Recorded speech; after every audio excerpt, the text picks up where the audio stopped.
بسم الله الرحمن الرحیم. مونږه هوم پیج پوره کړو چې په دې کې مونږ فلیکس باکس پریکټس وکړو. اوس ځو آل ریسیپیز پیج ته او دا پیج به جوړو آل ریسیپیز او په دې کې یو څو سیکشن دي او دا به کې به مونږ کور کوو CSS Grid. چې CSS Grid به څنګه جوړو یا به کې یو ایکسټرا پراپرټي بل چې ایمیج بلر CSS فلټرز په ایمیج باندې فلټر پراپرټي چې ایمیج بلر کوو یا په بل کلر اپلای کوو هغه به څنګه کوو. دا دوه پراپرټیز مین به مونږ په دې یو کې زده کوو او مین دغه چې دی په دې کې ګریډ دی.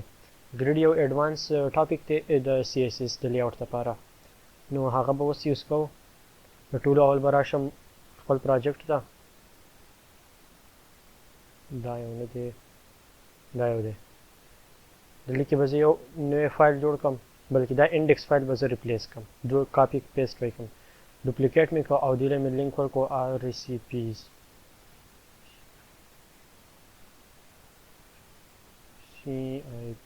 آل ریسیپیز ټیک شو. دله مې آل ریسیپیز ورکو په انډیکس پیج کې به د دې دا لینک برابر کو. دغه انډیکس ډاټ ایچ ټی ایم ایل شو، دا به شي آل ریسیپیز ډاټ ایچ ټی ایم ایل او اباوټ پیج چې جوړ کړو بیا به اباوټ پیج دې لینک ورکو. ټیک، په دې کې به هم دا آل ریسیپیز ډاټ ایچ ټی ایم ایل شي، آل ریسیپیز ډاټ ایچ ټی ایم ایل.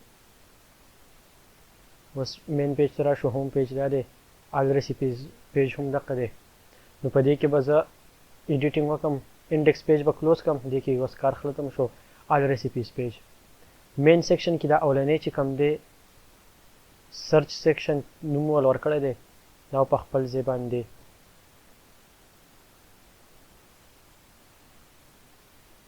دغه به هم ریموف کړم. ټیک شو، دا به هم ریموف کړم، بلکې دا مین کې چې ځنه څونه کانټینټ دی مین به ترې ریموف کړم او زه به یو بل نوی مین ایډ کړم. ټیک شو، دا دې اوس امټي شو. مین ټیګ به ایډ کړم، په دې کې به اولنی سیکشن به ایډ کړم او دې له به نوم ورکړم پیج هیډینګ. آی تھنک دا نوم ما دلته کې هم ورکړی دی. ټیک، هیډر رو، سوري دا قاعده ده. مین لما نوم ورکړی دی آل ریسیپیز د مین. ټیک شو، خدا یو دی h2 ټیګ مې اغستی دی او دې مې ورکړی دی پیج هیډینګ کلاس. ټیک شو، دا h2 دی، سیکشن نه دی. دې مې ورکړی پیج هیډینګ او ټیکسټ په کې ولیکم دغه آل ریسیپیز CIPES. ټیک شو، یہ په فرنٹ اینڈ دې شو کېږي. دا پیج هیډینګ چې دی دې ته به زه سټایل اپلای کوم CSS کې. CSS کې هیډینګز دا دي ریوزیبل، دا دی، دا سیکشن هیډینګ و، دلته به کې زه یو ایډ کوم پیج هیډینګ او دې ته به شي چې پیډینګ به ورته اپلای کوم 15 پکسلز او ټیکسټ الاین به یې سینټر کوم او بیکګراوند کلر به ولم چینج کوم E5، دا یو کلر به ورته اپلای کوم. ټیک شو، نو هغه شانتي دغه راغی ورشو. اوس په دې پسې ځو، دا کوم دغه چې دی ګریډ به ډیزاین کوو. نو د ګریډ دپاره ښه پریکټس په دی چې زه اول تاسو ته هسې CSS ګریډ وښیم. W3 سکولز باندې چې دی بیسکس چې دی، بیسک دا دی CSS ګریډ چې دا وګورئ بګینرز لیول باندې، نو دا به ښایي.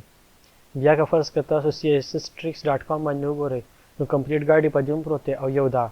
په دې کوم ډاکومنټیشن چې دی په mozilla.org باندې. ټیک شو، په دې CSStricks.com باندې هم د دې دغه پروت دی، دا لینک دی او د دې CSS ګریډ ټول ډیټیل چې څه څه پکې کولی شئ. که فل ډیټیل کې انټرسټډ یې نو دا وګورئ، خو دې کې کیدای شي مسلې درته وي په بګینرز لیول، ځکه چې په څه پراپرټیز به چې دا پکې نه پوهېږئ چې دا څه وایي په دې کې. بیا که نور ایډوانس دغه چې دی که نه، دا هم دی د دې کوم ډاکومنټیشن چې دی لکه CSS ګریډ لیاوټ، د هغې ډاکومنټیشن دا هم دی، دا هم کتی شئ. زه به پکې دلته کې د W3 سکولز دا کور کړم W3 Schools کې CSS Grid ته چې راشي یا سرچ کوئ هلته کې نو هم دلته کې به تاسو ته دا وښیي شي په دې کې دا دی چې انټروډکټري لیول باندې کور کړی دی دا د CSS Grid یو اگزامپل دی ټرای اټ یور سیلف به زه ووهم دلته کې به دی ماته دا ایریا کولاو کړي ټیک شوه فلیکس باکس کې څه چې موږ به ون ډایمنشنل دغه کوو یا به وي چې فلیکس ډایرکشن یا به وي رو یا به وي کالم ټیک شوه هغه شانتي به موږ ډیزاین کوو اوس ګریډ څه دی دی 2 ډایمنشنل په ګریډ چې پراپرټي چې تور هغې ته اپلای کړي ډسپلی ګریډ نو په دې کې ته بیا د رو ډیزاینینګ هم کولی شي او کالم ډیزاین هم کولی شي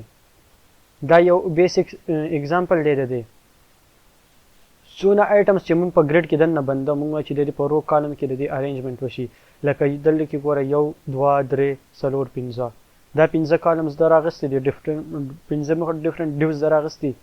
او ایډ کړي دي دا دی item 1 item 2 item 3 item 4 item 5 ټیک او دا یو ایډ کړی دی په یو پیرنٹ کلاس دی ته اپلای کړی دی ګریډ کنټینر نوم دی لور کړی ټیک شو دلته تاسو هر څه نوم ورکولای شئ دلته ټیک تا چې د دې دا مین کلاس چې دی ټول سب ډیو کنټینر شو او دا سونه آیټم چې په دې کې دنه رالو دا یو ډیو دا یو ګریډ آیټم دی ټیک شو دا یو آیټم از ا ګریډ آیټم ټریټ کیږي او دا دی کنټینر دی چې په پیرنٹ باندې مونږه د کلاس ګریډ کنټینر ته پراپرټي ډسپلی ګریډ کو نو اتوماتیکلی دی چې څونه د ډیوز دي هغه ټول چې دي دا ګریډ آیټمز کنسیډر شي دلته کې ما دا اگزامپل کې چې دی پیرنٹ ته دا کلاس اپلای کړی دی ګریډ کنټینر او بیا چایلډ ته آیټم 1 2 3 4 5 اپلای کړي دلته کې راشو سټایل وګورو ګریډ کنټینر دا کلاس دی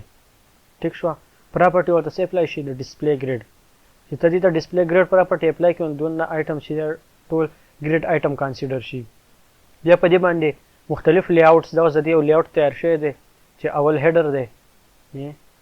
اولنی ټول رو کې هیډر دی نو دلته کې اولنی ټول رو هیډر کور شي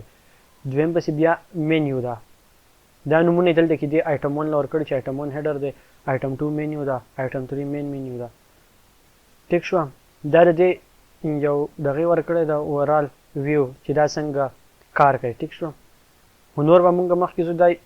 سمپل دغه چې د قشانت ډسپلی ګریډ پراپرټي ورته اپلای کو بیا دلته کې پراپرټي دوی اپلای کړی د ګریډ ګیپ چې اپلای کړي نو څونه کم ډیو چې هغې په منځ کې ګیپ ورکولی شي نو مخکې ځو او دا ایکسپلور کو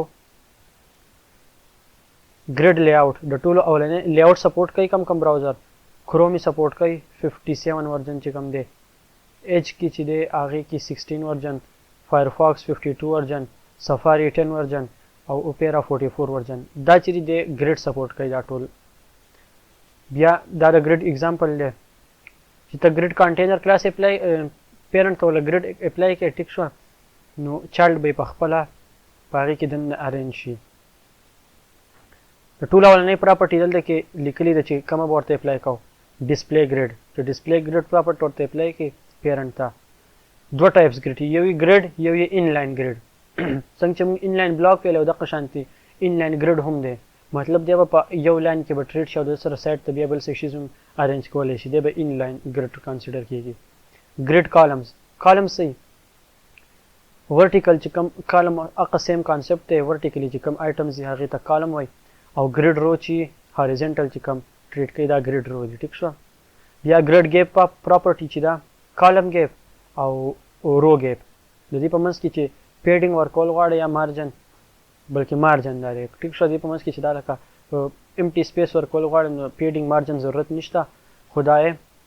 ګریډ کالم ګیپ پراپرټي چې اپلای کې سونه پکسلز اپلای کې نو د کالم په منځ کې به ګیپ راشي چې ګریډ رو ګیپ پراپرټي اپلای کې نو د روز په منځ کې به ګیپ راشي او چې ګریډ ګیپ اپلای کې نو بیا هغه دوانو ته اپلای کیږي تاسو چې دا یو اگزامپل چې دی دا وګورو دلته کې څه چل کړی یو ګریډ کنټینر کلاس یې اغستی ټیک شو دې ته لیکلي دي بره په CSS کې چې ډسپلی ګریډ او په هغې کې دننه آیټمز اغستې مختلف ټیک شو اوس په دې کې نور پراپرټیز ته مونږ دغه نه کوو کنسنټریشن نه کوو دا به هم زه لرې کم دا به یې بلکې د دې نه به دا پیډینګ لرې کم پیډینګ ورته هم زه دغه فرق نه کوي ګریډ کانټینر دا کلاس دی د دې مین ټیک شو دا کوم بلو ایریا چې ټول ښکاري دا یو ګریډ دی دې ته اپلای کړی دی ډسپلی ګریډ بیا ورته اپلای کړی ګریډ کالم ګیپ 50 پکسلز نو دې په منځ کې دا ګیپ چې دا 50 پکسلز راغلی که دا زه کم 10 پکسلز کم نو کالم ګیپ ختم شو 10 پکسل شو که زه دې د روز په منځ کې ګیپ د دې رو په منځ کې اوس ګیپ نشته دا ټول جنګېدلي که د دې په رو په منځ کې زه ګیپ ورکوم نو ګریډ رو ګیپ ګریډ رو ګیپ چې زه اپلای کوم دې ته زه فرض کړه 30 پکسلز نو دې روز په منځ کې به 30 پکسل ګیپ راشي نه دې چې به 30 پکسل راغی بیا دې دوانو شارټ هند که زه وایم چې 30 پکسلز د رو ګیپ هم راشي دا روز چې کوم دي او کالم ګیپ چې دا د هم 30 پکسل راشي نو چې زه رن کم 30 اوس دې ارینجمنت وشو دی بیا دې شارټ هند دغه دا هم دی چې صرف ګریډ ګیپ ولیکي ګریډ ګیپ چې ګریډ ګیپ ولیکي او زه دې ته چې 40 پکسلز ټیک شو نو د دې په رو کې به هم وایس دې ته 40 پکسلز ګیپ اپلای شي او کالم وایس هم دې ته 40 پکسل ګیپ اپلای شي وینئ 40 پکسل دلته اپلای شو 40 پکسل دې په منځ کې اپلای شو که زه بیا په دې کې مختلف ورکوم زم کالم ګیپ چې دا د 40 او رو ګیپ د 10 پکسل دی رو ګیپ فرست ویلیو چې دا د روز د ګیپ لپاره ده ټیک شو چې دوه ویلیو ورته د سپیسیفای کولی شم نو اولنی چې د ګریډ ګیپ ورته زه ولیکم نو اولنی به رو ګیپ شي دویم چې دا به د کالم ګیپ شي ټیک شو ما اوس وی چې روز چې دی د یوې رو بله رو او بله رو د دې رو په منځ کې د ګیپ راشي 40 پکسلز او کالم چې دی په منځ کې راشي 10 پکسلز دا ګریډ ګیپ پراپرټي شو دلته کې بیا دا لیکلم دی شارټ هند دا دی چې رو ګیپ او کالم ګیپ ټیک شو او یو چې ورته اپلای کړي نو رو کالم دواړو ته اپلای شي بیا ګریډ لاینز اوس ګریډ لاینز څه دي ګریډ چې له کوم ځای کې نه سټارټ کېږي ټیک شو موږ آیټم ارینج کړو نو اولنی کوم سټارټ چې دی سټارټینګ پوینټ دا یې لاین ونی بیا دویم کوم ځای کې چې اولنی دغه ختم شي دا لاین 2 لاین 3 لاین 4 بیا دغه شانتې هاریزنټلی هم لاین 1 لاین 2 لاین 3 لاین 4 دا ایریا چې دا یو لاین کنسیډر کېږي ټیک شو ټیک ده نو موږ چې یو آیټم ارینج کوو د دې لاینز مطابق هم ارینج کولی شو لکه دا دی ګریډ کالم سټارټ 1 چې دا پراپرټي موږ یو آیټم ته اپلای کړو موږ به هغه ته وایو که نه کالمز کالم څه دي یو کالم دا دی یو کالم دا دی یو کالم دا دی نو دی به وایي چې د لاین 1 نه به سټارټ شي لاین 1 کوم کالم چې دی د دې ځای نه به سټارټ شي او څومره یې بوزو هغه همره کالمز دې ته سپیس موږ ورکولی شو بیا ګریډ کالم اینډ چې په کوم ځای کې اینډ کې هغه پراپرټي دا دی ګریډ کالم سټارټ ګریډ کالم اینډ دا به ټرای کړو دی به اوس وګورو ټیک سیم هغه اگزامپل دی ګریډ کانټینر یې اخیستی په هغې کې دننه آیټمز اخیستي دلته کې دا اوس ټارګېټ کړی دی آیټم 1 کلاس که دې آیټم 1 ته وګوره دې دوه دغه نیولې ټیک شوه دې ولې نیولې دي دلته کې آیټم 1 کلاس دا ټارګېټ کړی د دې پیرنټ ته پراپرټي اپلای کړی ده چې ډسپلی ګریډ ټیک شوه دلته کې بیا دې ته چې ګریډ رو سټارټ رو مطلب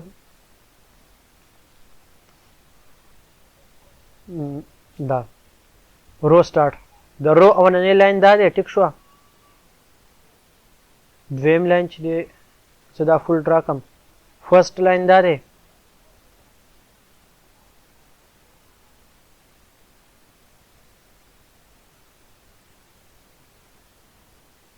سیکنډ لاین دا دی تھرڈ لاین دا دی او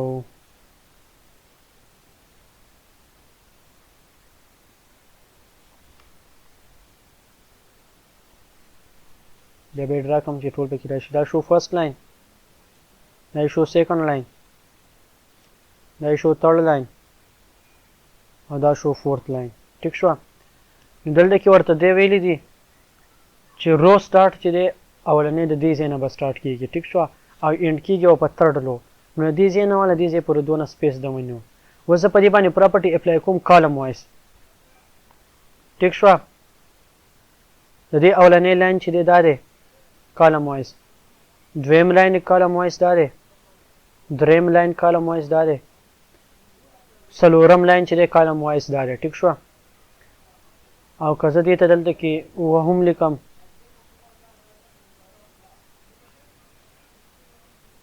دا اولنی دی دا دویمې دی دا لکه دریم لاین دی او دا څلورم لاین دی ټیک شو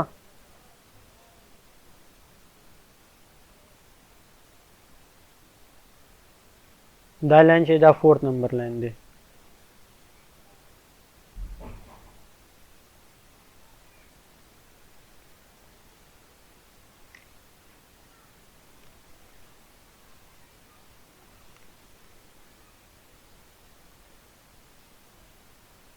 ټیک شو نو اوس زه دې ته وایم چې دې لاین ونیسي دا دوه لاین دلته کې ورته زه پراپرټي اپلای کړم ګریډ رو سټارټ اوس دی ګریډ کالم سټارټ کېږي به د کوم ځای نه چې زه یم د 1 نه دې سټارټ شي مطلب د دې سټارټ نه کم کې چې اوس دی 1 نه به سټارټ شي او د کوم ځای پورې دې راشي د دې 3 پورې نو زه به ورته وایم چې د 1 نه سټارټ شه او ګریډ کالم اینډ په 3 نمبر باندې اینډ شه ټیک شو که دې زه اوس رن کړم اوس دې ته وګورئ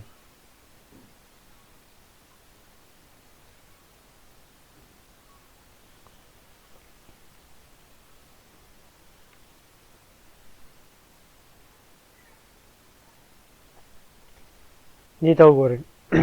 د دې ځای کې پورې راغلو که دې زه اوس داسې ارینج کوم زه وایم چې د دې ځای نه دې سټارټ شي ټیک شوه د دې ځای نه دې سټارټ شي مطلب دا 2 نمبر دی او په دې 4 نمبر باندې دې ایډ شي نو سیم طریقه دا ده اوس ګورئ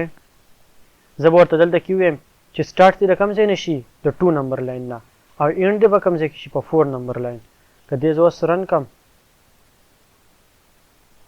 او اوس دې ته وګوره د 2 نمبر لاین نه سټارټ شو په 4 نمبر لاین اینډ شو ټیک شو نو بیا د دې شارټ هینډ طریقه سره چې په دوه لاینو کې دغه کې نو د دې اسانه طریقه ده که غلطي هم پکې نه نو داسې ده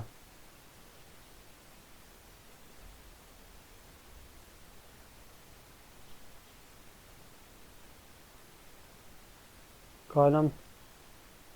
2 1 4 رنی کم چې دسی ده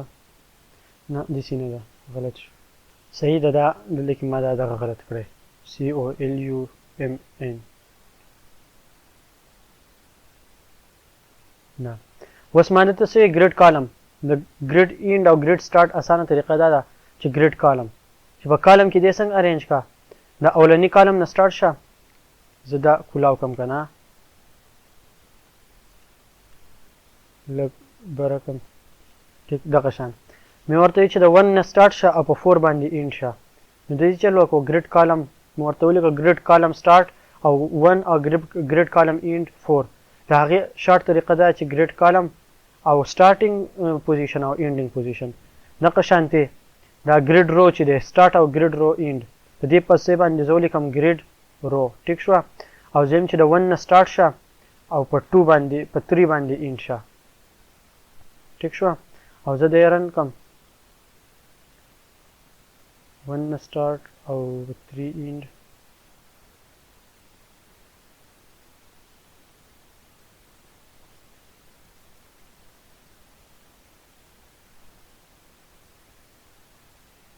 صحیح ده نه دا ما ورته چې ګریډ رو چې دی د 1 نه سټارټ شه او په 3 اینډ شه نو که دې زه اوس وګورم په 1 نه سټارټ شو او 3 په دې ځای کې اینډ شي 1 2 3 د هغه ځای پورې دې ارینجمنټ وکړو نو دا و یو سمپل شانتي د ګریډ رو او کالم دغه ټیک شو بیا که فرض که په دې پسې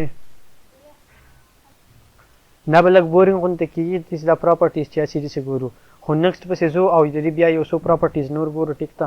هغه بیا په نیکسټ ویډیو کې وګورو